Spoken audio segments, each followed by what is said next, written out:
Unang simpleng pagkakamali ay ang pag-skip o pagpapaikli ng dialysis session. Kapag sira na ang inyong mga bato, naiipon ang mga toxic products at fluids sa inyong katawan. Kapag hindi sapat ang dialysis o ang oras nito, hindi din sapat ang linis at pagtanggal ng mga toxins at fluids na nagdudulot ng komplikasyon in a long run. Mapapansin ninyo na ang inyong mga laboratories tulad ng potassium, urea, creatinine, phosphorus ay elevated pa rin kahit kayo ay nagdadialysis dahil hindi ito sapat. Kaya't mahalaga na sundin ang recommended frequency o dalas ng dialysis pati ang oras ng inyong salang.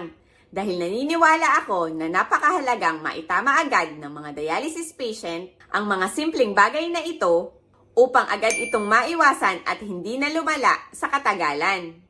Dahil ang kalaban natin dito ay ang kakulangan ng kaalaman na nagiging sanhi ng mga complications sa mga dialysis patient na maaari namang maiwasan.